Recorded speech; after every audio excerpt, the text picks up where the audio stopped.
Hey guys, we got some new parts for the camper today. Came in. There we go. Oh yeah. New sway control. Already got one on the camper, but with the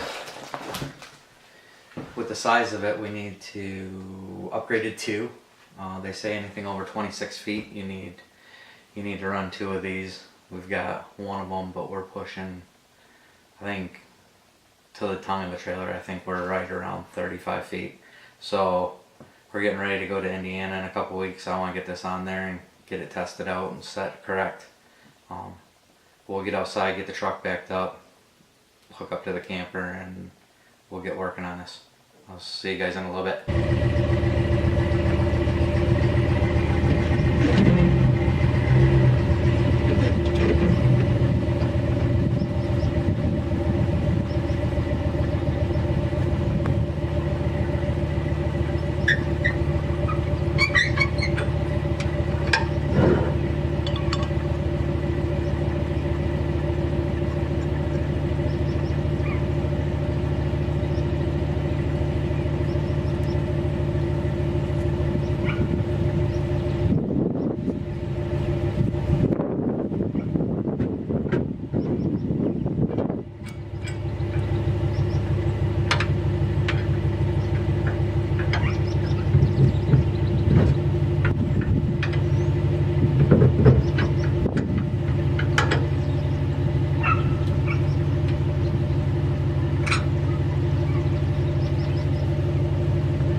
I just need to tighten that up. When these come, they come actually set up for the other side. So I've pulled the sticker off there, sticker here, and flipped that upside down. And I took the adjuster here, took both of those out because it would be upside down as well, and I like the handle being up top and further away from the ground. And then I run my pins, this pin here always down, that way it can't work its way out, and these ones here I always face these ones to the back, and that's all there is to it. Electric impact would have been nice to run those screws in, but when doing that I get a little nervous. I don't want to snap a bolt off and then end up having to take this back to the shop and welding it on, because if they ever wear out, you can take them off, fill the holes, and put another one on. They're welded on, and then you got to cut them off, and you got your propane tanks here. You don't want to be cutting and welding on your frame if you don't have to. So well, there we go, guys. I don't think it took too long with running back and forth to the shop to get all the tools. If I would have had everything, I would have opened the box up and read the instructions so I knew everything that I needed. It probably would have been, yeah, maybe a half hour to install this for me. The average do-it-yourselfer, you'll probably be about an hour or so. But coming from Fab, I usually don't have too many problems other than trying to locate my tools in the shop. So, alright guys, if you like this video, give me a thumbs up. If you haven't subscribed, please subscribe. I think I've got 3 of you guys now. Big thanks to those who have subscribed.